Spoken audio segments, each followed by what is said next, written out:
98 itu saya mulai aktif ya. Waktu itu kan ada pemilu, nah itu saya mulai melakukan aktivisme terhadap pemilu, akses pemilu dan penyandang disabilitas seperti itu. Terus kemudian saya banyak menulis, jadi saya belajar jurnalistik juga, sempat untuk menuliskan tentang pengalaman saya, kemudian hambatan kelompok disabilitas di fasilitas umum, seperti itu Mbak. Jadi belajar jurnalistik otodidak gitulah untuk kemudian menyuarakan itu suara-suara hak disabilitas yang masih mengalami diskriminasi seperti itu.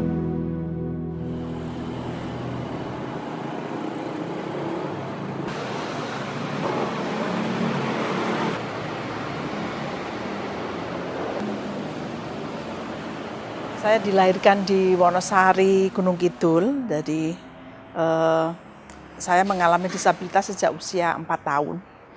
Jadi karena ada pandemi ya waktu itu ya, tapi sebenarnya menjadi epidemik karena virus polio itu hanya menyerang di beberapa wilayah di Indonesia, dan saya kebetulan mendapatkan infeksi virusnya itu, sehingga akhirnya orang tua saya ya harus berjuang untuk membesarkan saya gitu di Wonosari, yang notabene waktu itu tempatnya kan masih tidak ada listrik ya. Jadi listriknya itu hanya ada maksimal 12 jam per hari.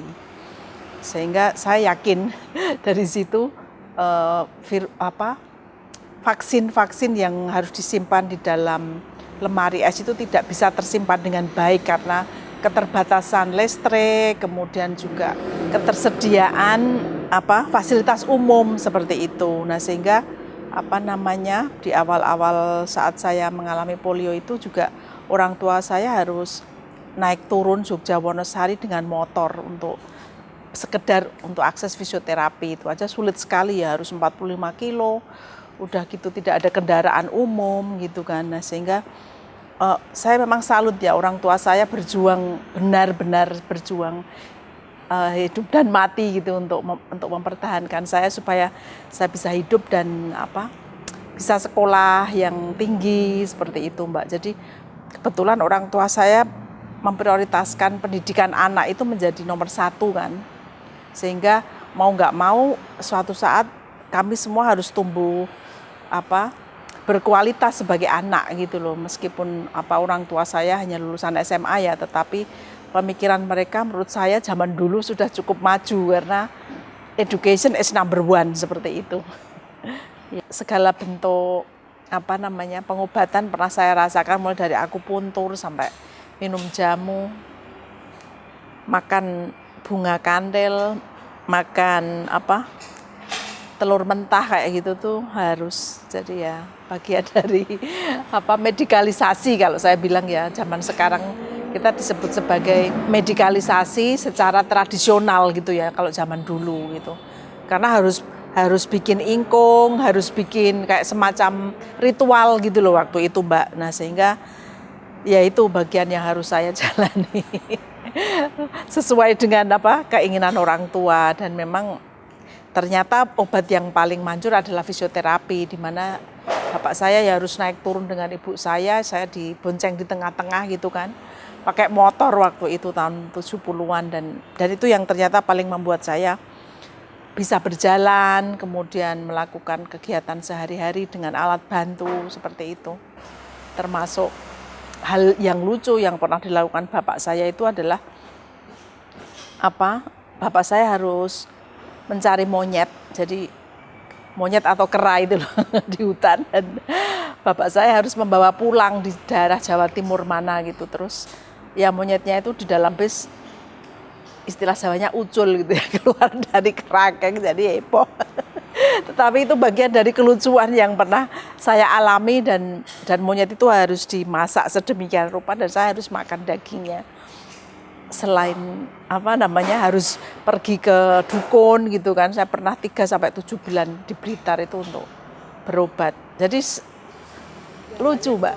Iya, jadi ya semuanya kita lakukan lah untuk demi kesembuhan saya ya. Orang tua saya berpikiran begitu waktu itu, dan ya saya sebagai anak kan ya nggak bisa menolak atau bagaimana, ya paling dibohongin aja, ini daging sapi, abon gitu. Padahal yang saya makan adalah daging kera. Jadi ya pokoknya lucu-lucu, tapi itu adalah true story.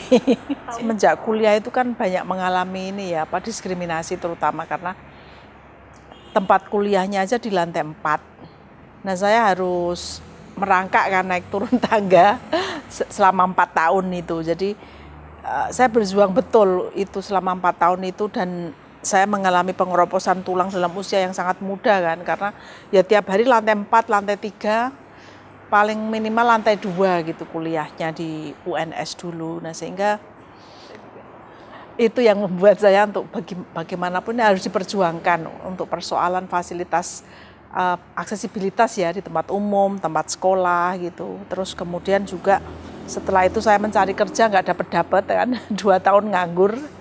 Akhirnya ya karena disabilitas saya dan kalau ngelamar pekerjaan kan harus sehat jasmani dan rohani toh Mbak. Nah sehingga ya itu saya berupaya untuk menggali diri saya sendiri gitu, apa yang kurang dengan saya. Terus saya mencoba connect dengan teman-teman aktivis di Solo waktu itu untuk melakukan perjuangan gitu loh. Dan akhirnya setelah 2 tahun saya di rumah, saya ingin kembali ke Solo lagi kan, connect dengan teman-teman aktivis difabel waktu itu dengan Pak Setio Adi Purwanto kan aktivis tunanetra. Jadi beliau saya hubungi dan kemudian dari situlah saya bertemu dengan banyak aktivis difabel di Jogja maupun di Solo. Nah sehingga 98 itu saya mulai aktif ya.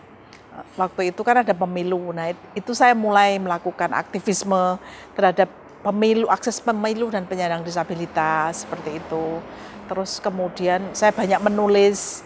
Jadi saya belajar jurnalistik juga, sempat untuk menuliskan tentang pengalaman saya, kemudian hambatan kelompok disabilitas di fasilitas umum, seperti itu Mbak. Jadi belajar jurnalistik otodidak gitulah untuk kemudian menyuarakan itu loh, suara-suara hak disabilitas yang masih mengalami diskriminasi seperti itu. Kalau dari kecil itu nggak ada, biasanya kan anak kecil suka itu nggak kejadian? Oh kejadian, saya waktu SD kan sering dibully ya. Jadi SD itu SD-nya di Wonosari, jadi saya SD-nya di SD 2 Madusari. Nah itu ya biasa anak-anak, saya yakin itu adalah bagian dari kehidupan anak-anak di mana suka mengejek gitu kan. Tapi memang saya berani, jadi artinya meskipun saya diejek sampai dibawa ke guru BP ya, waktu itu pembimbingan khusus itu sampai masuk 2 kali memang. Jadi saya di BP itu 2 kali karena pernah memukul teman saya pakai krek saya 2 kali. Jadi ya karena saya dibully, dikatakan pincang gitu loh. Tapi sebenarnya yang salah bukan saya, Bu Guru, saya bilang gitu. Karena memang saya jalannya seperti ini. Jadi kalau jalannya seperti ini ya harusnya tidak boleh dihina dong gitu. Jadi akhirnya saya pukul 2 teman laki-laki sekelas saya itu untuk sebagai justifikasi bahwa saya ini ya berhak untuk berjalan dengan cara saya sendiri gitu loh. Gitu. Jadi ya itu bentuk perlawanan saya gitu ketika masih anak-anak dan juga saya berprestasi, saya selalu ranking 1 sampai 3 ya, maksimal ranking 3 di sekolah waktu SD itu, nggak pernah nggak ranking karena ingin membuktikan diri bahwa meskipun saya difabel, tapi saya juga berprestasi loh sama seperti anak-anak yang lain gitu. Dan orang tua saya mesti ngasih hadiah kalau besok ranking 3 atau 2 atau 1, hadiahnya tambah gitu. Akhirnya termotivasi sih gitu. Orang tuanya Mbak Risna itu memang sangat memprioritaskan pendidikan. Iya, betul sekali. Itu Mbak. Terus kalau menurut Mbak Risna nih sekarang pemenuhan hak-hak difabel di Indonesia tuh kayak gimana sejauh ini? Iya, kalau sejauh ini sudah cukup baik ya Mbak, cuma ya belum 100%, not even 80% belum sampai itu. Jadi menurut saya memang perlu terus diperjuangkan untuk pemenuhan hak disabilitasnya itu, karena jumlah disabilitas di dunia maupun di Indonesia itu kan berkembang ya, dan jumlahnya semakin banyak. Nah untuk memberikan aksesibilitas maupun akomodasi yang layak untuk teman-teman disabilitas bisa sekolah, bekerja, kemudian berkarya, dan juga sehat, itu kan diperlukan banyak program pemerintah nih yang lebih inklusif. Nah persoalannya ada gap antara implementasi dan peraturan yang ada gitu. Peraturannya sudah lengkap kalau di Indonesia itu menurut saya ya, sejak Indonesia meratifikasi Konvensi Hak Penyandang Disabilitas itu tahun 2011 sampai sekarang itu peningkatan dari harmonisasi kebijakannya itu cukup banyak. Dari Undang-Undang Nomor 8 tahun 2016 aja sudah ada 7 peraturan pemerintah untuk pelaksanaan ini gitu. Nah, pelaksanaannya yang di lapangan ini yang perlu kita monitor dan perlu kita advokasi seperti itu. Dan juga satu peraturan pemerintah yang mengatur tentang konsesi. Jadi misalnya perpajakan nih ya, alat bantu misalnya itu juga belum diatur gitu. Ada prosedurnya, tetapi harus ada responsible executing agency, dalam hal ini Kementerian Sosial gitu, yang harus memberikan surat rekomendasi. Nah persoalannya kementerian ini tidak mau seterusnya memberikan surat rekomendasi gitu loh. Nah sehingga kami berharap di dalam peraturan yang sifatnya konsesi ini ada pengurangan biaya, misalnya kalau di Amerika ya atau di Eropa itu biasanya kalau tiket naik bis, ini misalnya saja tiket naik bis itu kalau orang yang non difabel dia bayarnya 100%, kita hanya bayar 50%. Sisanya lah ditanggung oleh negara gitu. Demikian juga soal pajak, itu juga harus mengalami pengurangan pajak harusnya, atau tax exemption seperti itu kalau misalnya alat bantu dengar. Nah, persoalannya lagi pemerintah juga belum paham tentang ergonomi dan kualitas alat bantu itu ya, termasuk alat bantu dengar. Tentu yang paling bagus kan yang paling mahal ya Mbak, yang bisa menangkap Bluetooth misalnya seperti itu. Jadi kalau di Amerika itu ada bioskop yang ada Bluetooth-nya. Jadi dia kalau sudah punya alat bantu dengar bisa menangkap Bluetooth, dia bisa mengikuti pembicaraan dari TV itu, dari movie yang putar di bioskop gitu Mbak. Nah di Indonesia ini nggak ada yang kemudian alat bantu dengar harus diupdate ada Bluetooth-nya gitu, sehingga ketika ada conference teman-teman sudah bisa menangkap pembicaraan dari diskusi itu di conference hall misalnya seperti itu. Nah ini belum ada sampai pemikiran ke sana, apalagi pengurangan pajak alat bantu dengar, karena alat bantu jalan maupun alat bantu dengar itu masih termasuk sebagai pajak barang mewah. Jadi mahal sekali. Kalau misalnya alat bantu dengar yang mengandung Bluetooth itu 30 juta, lah masuk ke Indonesia mau berapa puluh juta. Siapa yang mau beli kan gitu. Nah ini yang hanya orang-orang kaya saja yang dia bisa beli ya Mbak. Nah ini kan kemudian menciptakan jurang pemisah yang luar biasa ya. Untuk dapat alat bantu yang awet dan bagus saja bayarnya harus puluhan juta gitu loh. Tambah pajaknya gitu. Nah, sehingga kebijakan konsesi yang diatur di Undang-Undang Nomor 8 tahun 2016 itu mestinya juga harus dilaksanakan dengan baik, dan kementeriannya juga bertanggung jawab serta paham isu ini. Nah, persoalannya Kementerian Keuangan masih belum mau menjadi penanggung jawab kementerian terhadap pelaksanaan peraturan yang konsesi ini gitu. Mereka pikirnya ini tidak ada hubungannya dengan perpajakan, padahal ada sekali. Karena saya mengurusi ini sejak tahun 2009, akhir 2009 itu harus ngurusi keluar masuk alat bantu dari Amerika ke Indonesia, dan kita fight betul dengan yang namanya Dirjen Bea Cukai itu. Sampai kita harus bayar denda di pelabuhan karena saking sulitnya prosedur di waktu itu. Kita harus dapat surat rekomendasi dari 3 kementerian minimum, jadi Kementerian Kesehatan, Kementerian Perdagangan, dan Kementerian Sosial. Nah, masing-masing kementerian ini butuh waktu 1 bulan untuk rekomendasi. Nah bayangkan, jadi saya waktu itu benar-benar fight untuk bagaimana memasukkan barang alat bantu yang berkualitas di Indonesia itu sangat struggle gitu ya. Yang sekarang mungkin sudah ada kebijakan dari Dirjen Bea Cukai ya, harus ada satu rekomendasi kalau itu untuk kegiatan sosial, yaitu Kementerian Sosial. Nah ternyata di Kementerian Sosial sendiri tidak mau memberikan rekomendasi, nah sehingga kita harus membayar pajak import seperti itu Mbak. Berarti ya Kurangnya law enforcement ya, penegakan hukum di Indonesia itu yang menurut saya kurang kuat untuk menegakkan hukum yang mendukung perlindungan dan pemenuhan hak penyandang disabilitas. Nah di sisi itu selain law enforcement juga aparat penegak hukum juga nggak paham soal isu disabilitas ini gitu loh Mbak. Jadi hambatannya kadang kalau ada masalah tindak pidana, misalnya kekerasan seksual berkaitan dengan perempuan disabilitas, mereka nggak paham caranya berinteraksi.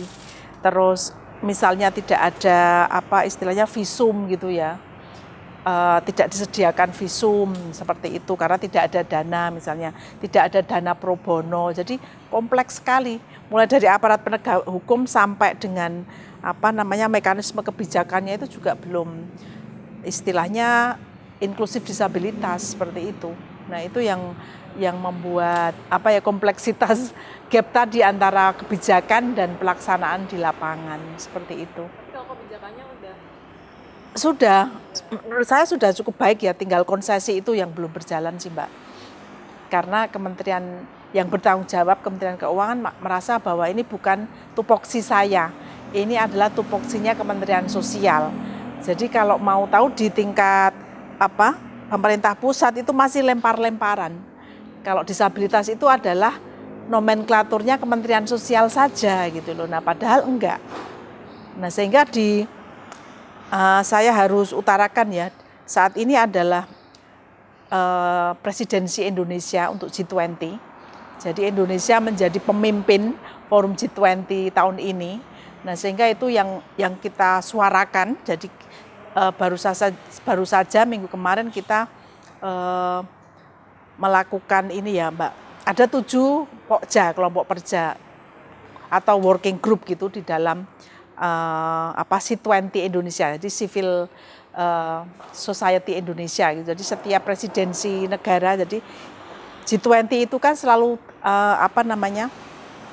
ada 3 negara yang dulu, yang sekarang dan yang akan datang, dan ini setiap 1 tahun kan. Jadi ada tripartit gitu, ada Italia, Indonesia, dan kemudian pindah ke India. Nah di masa presidensi Indonesia ini Ohana tergabung di dalam C20 dari civil society-nya gitu. Kebetulan saya menjadi salah satu leadernya untuk C20 ini, namanya South Sherpa, dan saya mencoba mempengaruhi semua C20 Indonesia dan global untuk memasukkan isu disabilitas. Jadi kita membuat Gender Equality and Disability Working Group di dalam C20 Indonesia untuk melakukan advokasi di dalam G20 Forum. Nah, ini merupakan gebrakan yang cukup kuat ya, karena CSO Indonesia kan kuat sekali untuk mengadvokasi isu-isu kebijakan publik yang lebih inklusif seperti itu. Nah, harapannya di forum deklarasi G20 nanti di Bali bulan sekitar Oktober November tahun ini, itu kita berharap isu disabilitas sudah masuk menjadi komitmen seluruh negara G20 gitu. Karena apa? Karena dari 20 negara ini mayoritas sudah meratifikasi konvensi hak penyandang disabilitas. Nah artinya apa? Ini adalah kebijakan hukum HAM internasional yang mengikat gitu. Karena begitu sudah meratifikasi berarti negara itu harus mengimplementasikan hukum HAM tentang disabilitas di dalam negerinya. Nah itu. Nah sehingga konvensi hak penyandang disabilitas itu harus dipahami sebagai bagian dari kebijakan maupun politik dalam negeri maupun luar negeri negara itu gitu loh Mbak. Nah uniknya di konvensi hak penyandang disabilitas ini kan diatur tentang pasal kerjasama internasional. Nah pengadaan ini kan kerjasama internasional kursi roda itu. Bagaimana dengan fiskalnya, bagaimana dengan teksnya. Nah itu kemudian saya jadikan alat ini untuk melakukan advokasi dan mempengaruhi semua negara G20 itu bahwa hey, Anda sudah meratifikasi konvensi loh. implementasinya apa gitu, komitmennya Anda apa terhadap G20 forum ini, terhadap mainstreaming isu disabilitas di negara Anda, termasuk yang presidensi ini gitu. Nah, sehingga melalui Gender Equality dan Disability Working Group ini kita bisa pastikan bahwa isu disabilitas itu bisa masuk paling enggak di dalam Gender and Equality Working Group ini gitu. Karena kalau enggak gitu susah, isu disabilitas itu hanya dipahami sebagai isu yang tidak ada manfaatnya untuk pembangunan gitu. Tetapi kalau kita pikirkan dari sekarang ya, artinya juga dari riset-riset yang sudah ada dari badan PBB seperti ILO gitu ya, itu kan sebenarnya ketika sebuah negara itu mengadopsi kebijakan inklusif disabilitas, itu akan menaikkan gross domestic product mereka 1-7% gitu. Nah, artinya apa? Ini adalah opportunity bagi G20 ini ya. Mereka akan gain loh, akan GDP-nya itu akan naik 1-7% kalau semua kebijakan internasional maupun nasionalnya itu inklusif disabilitas. Jadi ketika negara itu mengatakan berapa sih jumlah disabilitas yang pakai alat bantu, paling cuma sedikit. Enggak, sebenarnya ini akan berbanding lurus gitu loh. Semakin tinggi investasi negara itu ya dia akan semakin tinggi income-nya gitu loh. Nasional produknya itu juga akan semakin tinggi. Jadi tidak mungkin ini akan menjadi beban negara itu sama sekali salah gitu loh Mbak. Ketika negara itu mengatakan kita sebagai beban negara, oh tidak.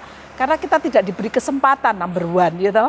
Number two, tidak ada aksesibilitas. Tidak ada fasilitas bagi kami untuk bisa bekerja gitu. Itu Mbak. Itu bisa dibayangkan satu orang Risnawati Utami sudah menginvestasi berapa miliar, bahkan berapa triliun gitu. Kalau saya menghitung proyek yang saya datangkan dari luar negeri ke Indonesia itu mungkin sudah nyaingi APBD-nya DIY kali. Kalau dihitung ya, kalau mau hitung-hitungan loh benar kita sudah proyek ini aja berapa gitu kan, 1,5 M satu proyek. Bayangkan dihitung sejak tahun 2010 misalnya, berapa triliun yang sudah saya masukkan ke Indonesia. Gitu loh, sehingga there is no excuse, tidak ada alasan kalau disabilitas itu beban negara, oh tidak. Asalkan kita mendapatkan kesempatan yang sama soal pendidikan, kesehatan, lapangan pekerjaan, kita bisa buat Indonesia kaya kok, 100% itu, saya yakin. Iya. Terus kemudian stigma masyarakat sendiri menganggap teman-teman disabilitas perempuan dan anak ini adalah aseksual gitu loh. Jadi dianggap mereka itu tidak punya gairah seksual sama sekali. Jadi mau diperkosa, mau dilecehkan, mereka tidak apa-apa gitu kan. Stigmanya masyarakat masih seperti itu. Nah sehingga ini yang menjadi kayak lingkaran setan gitu loh.